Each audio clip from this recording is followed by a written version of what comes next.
Welcome to another installment of Comparative Reasoning. We're clearing the fog over your heads and around your eyes is what we do. I want to talk today about the presidential campaign that we're in, that what we're doing. The current situation is that we are voting for either Trump or Hillary. Jill Stein has 2% in this. She was at 3, but after what has happened with Trump, somehow she's dropped to 2.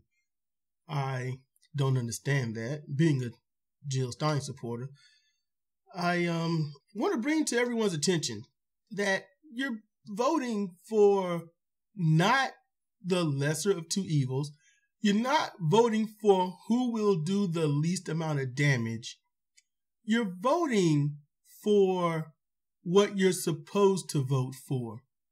You're not voting your conscience. You're not voting like you are allowed to do, your right to do. This is a right. Women fought hard to get the right to vote, and you're honestly wasting your vote on not voting who you need to vote for. Yes, I'm a Jill Stein supporter. However, I believe you should vote for who you want to vote for, not who you're supposed to vote for. You were probably raised democratically or Republican, conservative or liberal, whichever you want to go with.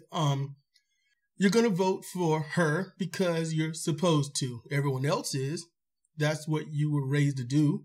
So that's what you're going to do. Your parents probably voted Democrat and you're going to vote Democrat, or your friends vote Democrat, so you're going to vote Democrat. This isn't a broad brush here. There are examples where people are just going to vote for who they want to vote for. They'll vote for a tree. They'll vote for a squirrel. They'll vote for D's nuts. They'll vote for themselves. They are out there. You've got the Trump supporters who are the same thing. Their families have told them, no matter what you do, you vote Republican. No matter what, we are a Republican family. That's what you will vote for. We're not happy with everything about Trump, but he's not a Democrat. It is us versus them, and you will vote with us. They will do that with their friends. They'll do that with others.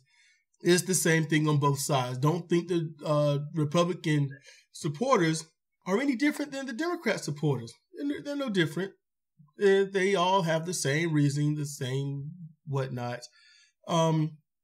This media thing where Trump is talking about grabbing a woman's crotch, that was just basically locker room talk. It really was. He spoke so strongly on the bus. He had such bravado, and then he gets off the bus and all of a sudden he's a gentleman. He's very kind spoken and things like that. So don't let that fool you. That's not to say he's a good guy. No, it's just, know a wuss when you see it. All right. People that talk so bravely at the TV, but if they was in that situation, they'd probably be crying like a little child that didn't get their candy. This media thing where Trump is saying this, that shouldn't even have a strong weigh in on the presidency. It really shouldn't. The fact that Trump is a segregationist, the fact that Trump will talk about bringing jobs back while exporting all of them, talking about how we need to build a wall for Mexico while hiring all illegal immigrants that he can for the cheapest labor possible, while not hiring U.S. citizens, and then telling the U.S. citizens that the Mexicans are to blame. That should disqualify him. That should disqualify anyone. Hillary says that there's talk for corporations, and then there's talk for the people, the private talk and the public talk. So she'll tell the people what they want to hear or ramble on until they give up trying to figure out what she's talking about so she can evade real questions. Or she will tell the corporations what they want to hear. We're going to deregulate you. We're going to let you run yourselves and govern yourselves. That's not right, because all they're going to do is hurt everybody else. Everybody's going to be hurt from what corporations do. It's like children. They just want what they want. So it doesn't matter how bad it hurts them in the long run. They just want what they want. Maximize profits and do away with regulations. So there you go. That's what all this is. That's what you're voting for. You're voting for that. On either side, you are voting for that. Neither side is going to help the 99%. They're not going to help you. They're not going to save you. They're not going to do any of that. But you're going to vote for them because you are supposed to. You don't want to throw away your vote. You don't want to look bad in front of your friends. You don't want to betray your family.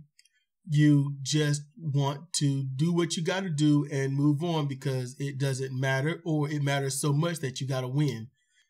I think you should really look into Jill Stein or someone else.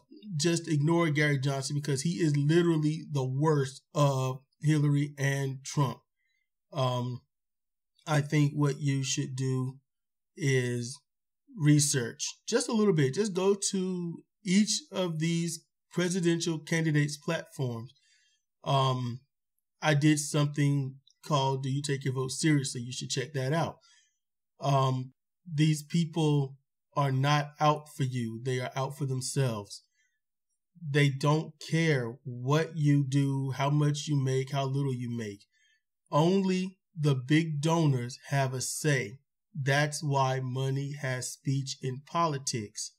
Because while you vote strongly for them and show your love and admiration and support for them, that's not enough.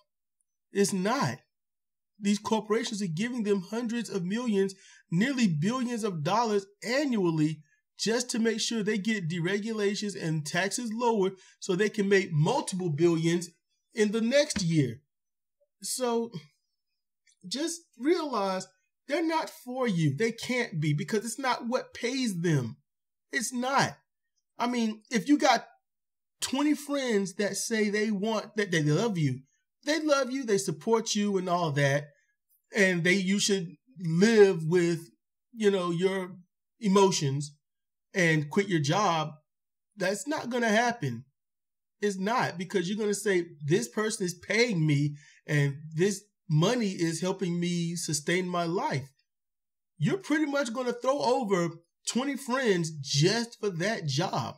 So think about what Hillary is doing. Think about what Trump is doing, what Gary Johnson is trying to do.